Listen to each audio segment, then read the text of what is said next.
രക്ഷപ്പെടാൻ കൊതിക്കുന്ന ധാരാളം പേരുണ്ട്. എനിക്കൊന്ന് രക്ഷപ്പെടണം, എനിക്കൊന്ന് കരകയറണം, എനിക്കൊരു ഉയർച്ച പ്രാപിക്കണം എന്ന് കൊതിക്കുന്ന ധാരാളം പേരുണ്ട്. രക്ഷപ്പെടാൻ ആഗ്രഹമുണ്ട്, പക്ഷെ ആര് രക്ഷിക്കും? അതല്ലേ ചോദ്യം.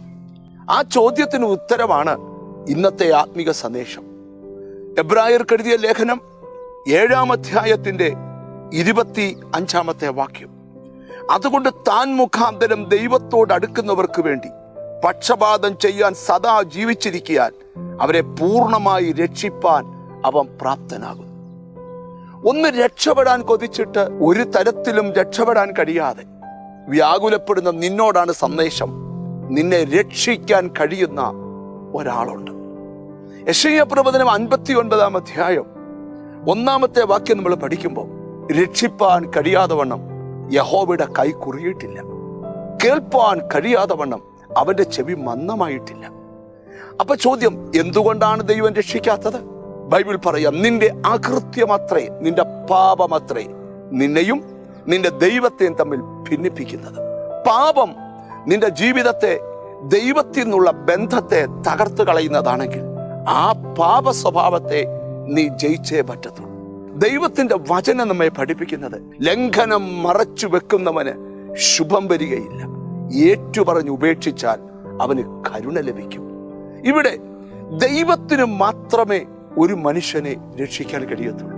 കർത്താവായ യേശുക്രിസ്തു ഈ ഭൂമിയിലായിരിക്കുമ്പോൾ തന്റെ ശിഷ്യന്മാരെ എല്ലാം കൂടെ ഒരു വള്ളത്തെ കയറ്റി യേശു ഒരു സ്ഥലത്തേക്ക് പറഞ്ഞു വിടുക. പോകുന്ന വഴിക്ക് കടലിൽ വലിയ പ്രതിസന്ധി ഉണ്ടായി. തിരമാലകളും കാറ്റും കോളും വന്ന് 3 യാമങ്ങൾ അവരുടെ ലൈഫിനെ ഈ കാറ്റ് ഒലച്ചു മറിച്ചു. യേശുക്രിസ്തുവിന്റെ ശിഷ്യന്മാരിൽ കൂടുതൽ ആൾക്കാരും മുക്കുവന്മാരിൽപ്പെട്ടവരാണ്.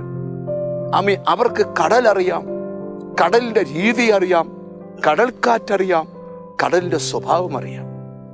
എന്നാൽ അവരുടെ ബുദ്ധിയും യുക്തിയും ഉപയോഗിച്ച് പ്രവർത്തിച്ചിട്ടും ഒരിക്കലും അവർക്ക് അതിൽ നിന്ന് രക്ഷപ്പെടാൻ കഴിയാത്ത ഒരു സാഹചര്യമുണ്ടായി. ആ സാഹചര്യത്തിലൂടെ അവർ കടന്നു പോകുമ്പോൾ അവരെ കൊതിക്കുക, രക്ഷിക്കാൻ കഴിയുന്ന യേശു ഒന്ന് വന്നിരുന്നെങ്കിൽ.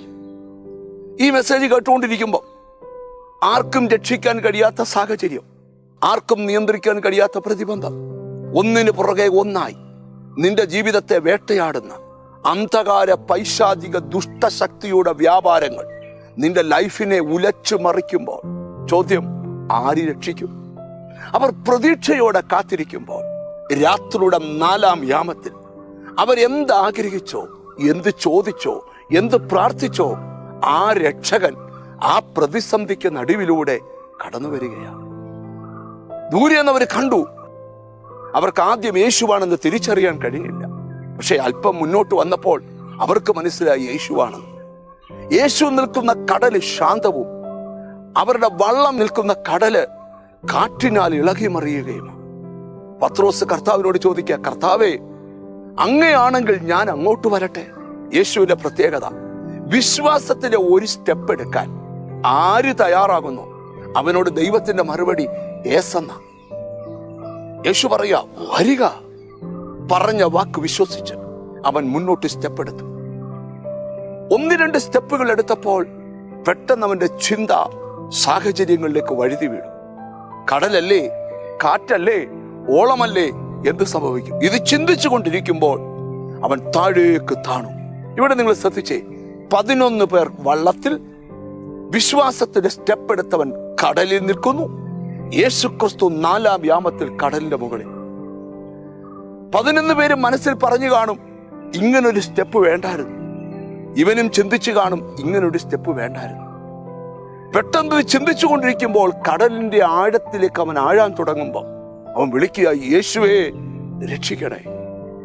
ബൈബിൾ പറയുക, അവൻ കൈ നീട്ടി അവനെ പിടിച്ചു. ഞാനിവിടെ മെസ്സേജ് പറയുമ്പോൾ ഒരു സന്ദേശം പറയാം. ജീവിതത്തിൽ ഒരു പുതിയ ബിസിനസ് തുടങ്ങിയിട്ട്, ഒരു പുതിയ സംരംഭം തുടങ്ങിയിട്ട്, ഒരു പുതിയ ജോലിക്ക് കയറിയിട്ട്, ഒരു പുതിയ സ്റ്റെപ്പ് എടുത്തിട്ട് നിങ്ങളുടെ ലൈഫിൽ നിലനിൽക്കാൻ വയ്യാത്ത പോലെ നിങ്ങളെ താഴ്ത്തിക്കൊണ്ടു പോകുന്ന ഏതൊരു പൈശാചിക സ്പിരിറ്റ് നിന്നോട് പോരാടിയാലും നിനക്ക് വിളിക്കാനൊരു ദൈവമുണ്ട്, നിന്നെ രക്ഷിക്കുന്നൊരു ദൈവമുണ്ട്.